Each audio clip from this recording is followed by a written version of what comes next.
Hi friends, আজ এক জায়গায় নিমন্ত্রণ রয়েছে, তো রেডি হতে হবে। এই সুন্দর ড্রেসটা পরবো, তো চলো রেডি হয়ে আসি। ফার্স্টে এই জিন্সটা পরছিলাম, ভালো লাগছিল না, তাই আবার চেঞ্জ করে ব্ল্যাক জিন্সটা পরে নিয়েছি।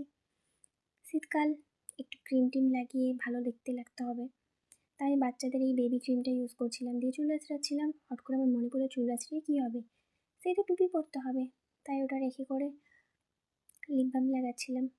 যেহেতু আমি লিপস্টিক লাগে না, তাই হালকা করে আরেকটু লিপস্টিক নিয়ে করে পুরো ঠোঁটটা পেন্ট করে নিয়েছিলাম, দিয়ে টুপি পরবো। অনেক ঠান্ডা, যেহেতু বাইরে আসার সময় না হলে ঠান্ডায় কাঁপতে কাঁপতে আসতে হবে, তাই টুপিটা পরে নিচ্ছিলাম একেবারে। ভাল লাগছিল না, তাই আবার চুলটা সেট করে এরকমভাবে পরলাম।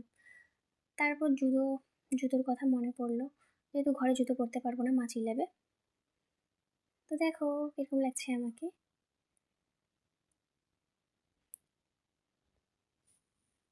একদম রেডি হয়ে গিয়েছি আমি। কেমন লাগছে জানি।